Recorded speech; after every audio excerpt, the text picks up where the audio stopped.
Hello friends, your academic services private limited में आपका स्वागत है। कंस्ट्रक्शनल वेबसाइट के इस फीचर सेक्शन को क्रिएट करने के लिए मुझे एक स्ट्रक्चर के अंदर 3 इनर कॉलम्स चाहिए होंगे, जिसमें पर कॉलम में मैं एक फीचर को ऐड ऑन करने वाला हूँ।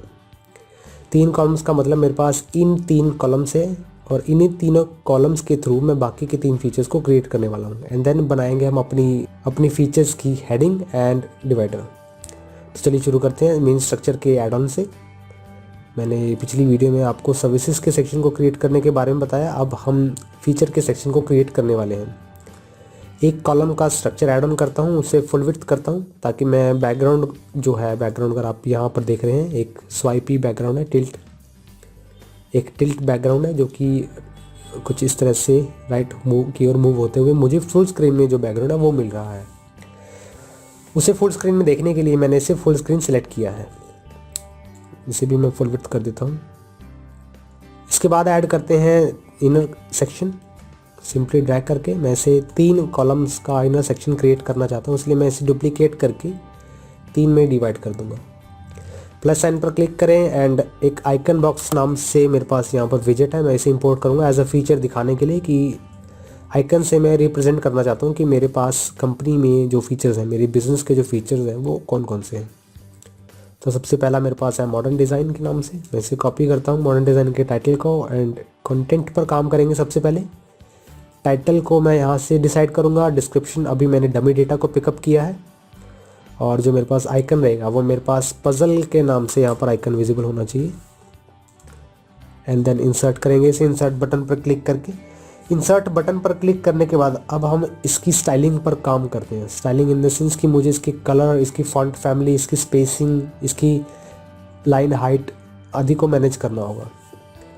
तो उसके लिए मैं स्टाइल सेक्शन में जाकर प्राइमरी कलर को सेटअप करता हूँ। प्राइमरी कलर का जो हेक्सा कोड है वो मेरे पास यहाँ पर अवेलेबल है। मैं यहाँ पर 54595F ये मेरे पास हेक्सा कोड है कलर का, इसे सेटअप करता हूँ। और अगर आप अपने जो आइकन है उसकी स्पेसिंग मैनेज करना चाहते हैं टाइटल से, कि आइकन जो है वो टाइटल की कितनी दूरी पर हो, इन दोनों के बीच कितना स्पेस हो, आप उसे मैनेज कर सकते हैं। आइकन के स्पेस को कम ज़्यादा करने के लिए इस पैनल का यूज़ करें। राइट की तरफ स्वाइप करेंगे तो आप इतना ही आइकन के साइज़ को बढ़ाते चले जाएंगे, बट अभी के लिए मैं इसे बाय डिफ़ॉल्ट रखता हूँ। स्पेसिंग में से 15 पिक्सेल्स रखता हूँ। अगर आप अपने आइकन को रोटेट करना चाहते हैं तो इस तरह से कर सकते हैं।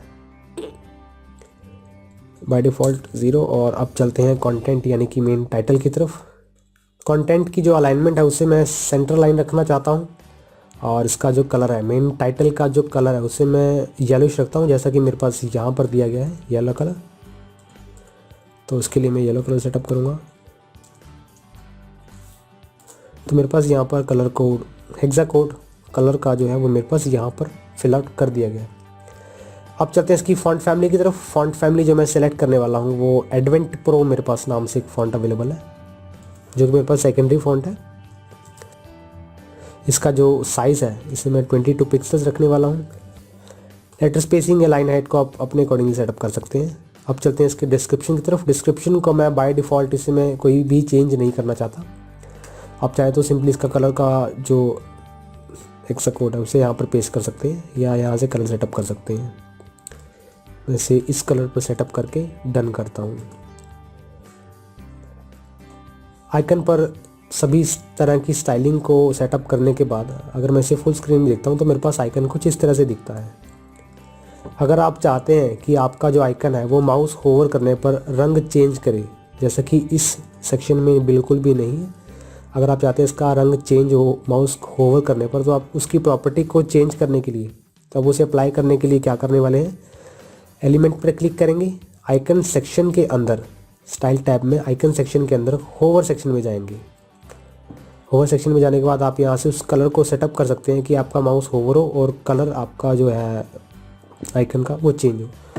उसके लिए मैं क्या करता हूँ, यहाँ पर हेक्सा कोड पेस्ट करता हूँ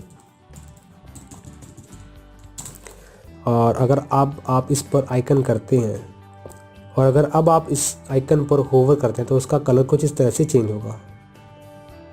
अगर आप आइकन पर एक एनिमेशन पिकअप करना चाहते हैं, जैसा कि आप आपके पास इस सेक्शन में नहीं है, आप आइकन पर होवर कर रहे हैं लेकिन किसी भी तरह का एनिमेशन नहीं है, आप चाहते हैं कि आपका जो आइकन है वो ग्रो करे, तो उसके लिए आप एलिमेंट में जाकर स्टाइल सेक्शन में, आइकन टैब में, होवर सेक्शन में होवर एनिमेशन पर क्लिक करना है और ग्रो सिलेक्ट करना है। यहाँ पर ऐसे काफ़ी सारे एनिमेशंस दिए गए हैं जिन्हें आप क्लिक करके सेटअप कर सकते हैं। आपको जो इसमें सफिशिएंट लगे, जो ठीक लगे, सुटेबल लगे, आप उसे चॉइस कर सकते हैं। मैं यहाँ पर बॉब नाम से एनिमेशन को क्लिक करता हूँ और सेटअप करता हूँ कुछ इस तरह से, एंड देन इसे अपडेट करते हैं। और ऐसे काफ़ी सारे ऑप्शंस हैं जिसे आप होवर करने पर कलर सेटअप कर सकते हैं और होवर एनिमेशन को भी यहाँ से सिलेक्ट कर सकते हैं। बॉब को सिलेक्टेड रखता हूँ मैं, अपडेट करते हैं और अब चलते हैं अपने अगले आइकन की तरफ कि आप अगले आइकन को किस तरह से डिज़ाइन करते हैं।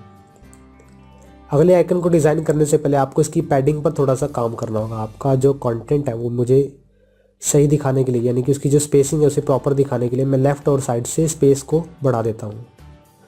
एलिमेंट पर क्लिक करता हूँ, एडवांस्ड सेक्शन में जाकर मैं इसकी पैडिंग को लेफ़्ट और राइट से 10 पिक्सल्स इंक्रीज़ कर देता हूँ। तो आप इस तरह से कंटेंट को देख पाएंगे। मैं इसमें टॉप और बॉटम से भी 10 पिक्सल्स इंक्रीज़ रखता हूँ। अगर आप म्यूचुअली सभी प्रॉपर्टीज़ के साइज़ को इंक्रीज़ करना चाहते हैं, सभी प्रॉपर्टीज़ को चेंज करना चाहते हैं, तो उसके लिए आपको क्या करना होगा, सिंपली इस बटन को ऑन रखना है और किसी भी एक प्रॉपर्टी को चेंज करें, इसके साथ साथ आपकी दूसरी प्रॉपर्टी भी चेंज होती जाएगी। वैसे 10 पिक्सल्स रखता हूँ, अपडेट करता हूँ और इसी फीचर के थ्रू मैं अपने नेक्स्ट फीचर को भी क्रिएट करता हूँ। जो मेरे पास नेक्स्ट फीचर अवेलेबल है वो कंस्ट्रक्शन मैनेजमेंट के नाम से। मैं इसकी हेडिंग को कॉपी कर लेता हूँ, एंड देन हेडिंग को कॉपी करने के बाद हम कॉलम को कॉपी करेंगे ताकि मैं अपनी जो प्रोसेस है उसे टाइम को सेव कर सकूँ और एक नया फीचर क्रिएट कर सकूँ। एलिमेंट पर क्लिक करते हैं, आइकन को चेंज करेंगे। ट्रक के नाम से मेरे पास यहाँ पर आइकन अवेलेबल होना चाहिए, ये वाला ट्रक। मैं इसे इंसर्ट करूँगा। आप चाहे तो आइकन कोई भी सेटअप कर सकते हैं। इसका टाइटल जो मैंने पिछली पेज से कॉपी किया था मैं उसे यहाँ पेस्ट कर दूँगा। एंड इसी तरह तीसरे सेक्शन को भी क्रिएट करते हैं। तीसरे सेक्शन को, जो हमारा तीसरा सेक्शन, उसे मैं इस पेज से सेटअप करता हूँ, रिपेयरिंग। मैं यहाँ से इसके कंटेंट की हेडिंग को चेंज करूँगा एंड देन आइकन की बारी। आइकन मेरे पास यहाँ रेंच के नाम से अवेलेबल है, WRENCH। मैं इसे इंसर्ट करता हूँ तो मेरे पास तीसरी प्रॉपर्टी भी इस तरह से दिखेगी। वैसे अपडेट ज़रूर करते रहिए अपने कंटेंट को टाइम टू टाइम, ताकि आप अपने कंटेंट को लॉस ना कर लें। इसके बाद बारी आती है बाकी के 3 फीचर्स की। बाकी के 3 फीचर्स यानी कि इसके बाद बारी आती है बाकी के 3 कंटेंट्स को मैनेज करने की।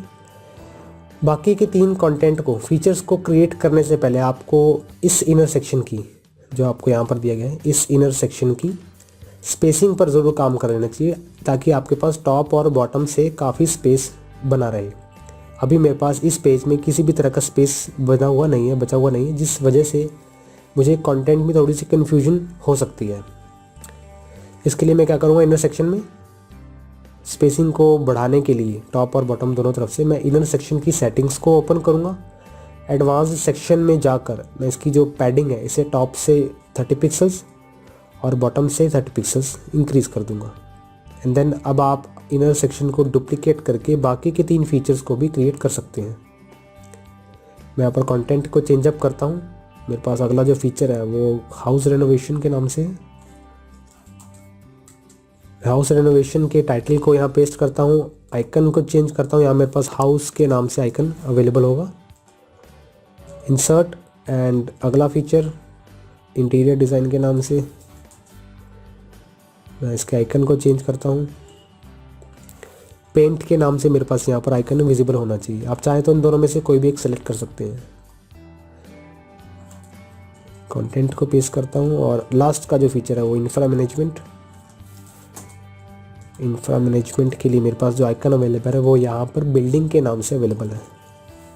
अब इन दोनों में से कोई भी एक सिलेक्ट कर सकते हैं। मैं इसे सिलेक्ट करता हूँ एंड इंसर्ट करता हूँ। अपडेट करने के बाद आपके जो फीचर्स हैं वो कुछ इस तरह से रेडी होंगे। फीचर्स रेडी होने के बाद आप चलते हैं इसकी हेडिंग की तरफ कि हम किस तरह से इस हेडिंग को क्रिएट कर पाते हैं। इस हेडिंग को हमने पिछली वीडियो में क्रिएट किया था, जिस तरह से हमने सर्विसेज के इस हेडिंग को क्रिएट किया। मैं इसे यहाँ से कॉपी कर लेता हूँ। कॉपी करने के लिए मैं इसे सिंपली डुप्लीकेट करूँगा और इसे ड्रैग करेंगे, इस एलिमेंट को लेफ़्ट क्लिक करके रखेंगे and then drag to down, और सिंपल एक स्ट्रक्चर के कॉलम में मैं इसे पेस्ट कर दूंगा। अगर मैं इसे 3 स्ट्रक्चर वाले कॉलम में पेस्ट करता हूँ गलती से, मेरे पास इस तरह से है, तो मैं अपने जो फीचर्स की अलाइनमेंट को प्रॉपर नहीं देख पाऊँगा। वैसे उसी जगह पर पेस्ट करता हूँ। इसी तरह डिवाइडर को भी सिंपली लेफ़्ट क्लिक करके रखें और ड्रैग करें। इसके बाद टेक्स्ट को मैं चेंज करूँगा यहाँ से, वी आर एक्सपर्ट इन। तो इस तरह से मेरे पास जो हेडिंग है वो विजिबल होगी। अगला जो हमारा स्टेप रहेगा वो बैकग्राउंड कलर को ऐड करने का रहेगा, कि मैं किस तरह से बैकग्राउंड कलर को ऐड कर सकता हूँ और इस तरह की शेप दे सकता हूँ। ये मेरे पास इस स्ट्रक्चर की टॉप की शेप है। जस्ट आपको एग्जांपल के तौर पर बताता हूँ कि मेरे पास ये जो शेप आ रही है, ये मेन सेक्शन की, ये मेरे पास ये जो मेन स्ट्रक्चर है इसकी टॉप बार की शेप है, यानी कि टॉप से जो शेप है वो ये वाली है, और जो इसकी बॉटम की शेप है, ये बॉटम की शेप आपकी इस स्ट्रक्चर की है, इसकी बॉटम की। तो इसे चेंज करने के लिए आपको क्या करना होगा, मेन स्ट्रक्चर की सेटिंग्स को एक्सेस करना है, स्टाइल सेक्शन में जाना है और बैकग्राउंड को क्लोज करता हूँ। आपको शेप डिवाइडर का ये जो टैब है इसे ओपन करना है। शेप डिवाइडर के टैब को ओपन करते ही आप टॉप से अलग शेप को डिफाइन कर सकते हैं। ये आपके पास काफ़ी सारी शेप्स हैं, और बॉटम से अलग शेप को डिज़ाइन कर सकते हैं।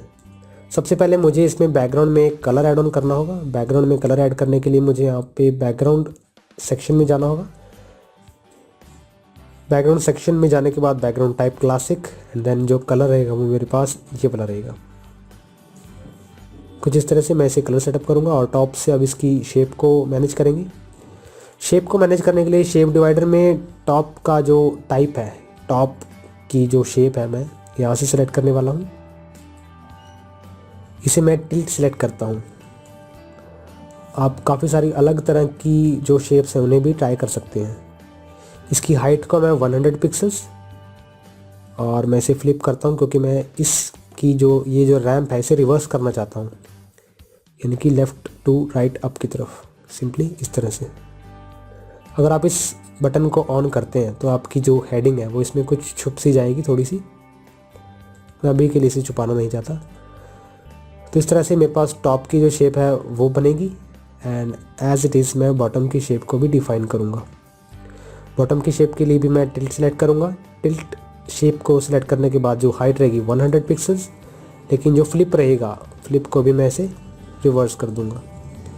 फ्लिप को रिवर्स करने के बाद जब आप अपडेट करते हैं और आपके सामने ये सेक्शन कुछ इस तरह से विजिबल होता है।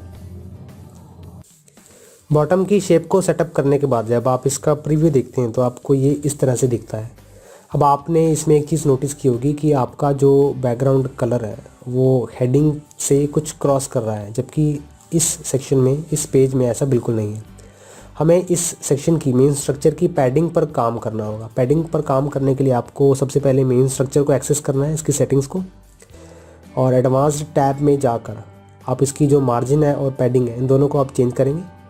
मार्जिन आप 200 पिक्सल्स टॉप से और 200 पिक्सल्स बॉटम से सेटअप करने वाले हैं, और जो पैडिंग है वो 150 पिक्सल्स टॉप से। मैं इस बटन को ऑफ करता हूँ ताकि मैं सेपरेटली प्रॉपर्टीज़ को एडिट कर पाऊँ। वैसे 150 पिक्सल्स टॉप से और 150 पिक्सल्स बॉटम से रखता हूँ। अपडेट करने पर आपका जो फीचर सेक्शन है वो आपको कुछ इस तरह का दिखेगा, जो कि एज इट इज़ इस पेज की तरह है। इसमें जस्ट डिफरेंस इस चीज़ का है कि हमारे पास इस पेज में किसी भी तरह का होवर इफेक्ट नहीं है, ना ही कलर ना ही एनिमेशन, और हमने जो अब क्रिएट किया इसमें हमने कलर भी ऐड ऑन किया और होवर का इफेक्ट भी, कुछ इस तरह से। तो आपका ये फीचर सेक्शन एकदम रेडी है। अगली वीडियो में हम अगले सेक्शन के बारे में जानेंगे कि हम किस तरह से इस चूजिंग के सेक्शन को क्रिएट कर पाते हैं। आप अपने कंटेंट को अपडेट ज़रूर करते रहें, अदरवाइज़ आप अपने डेटा को लॉस कर सकते हैं।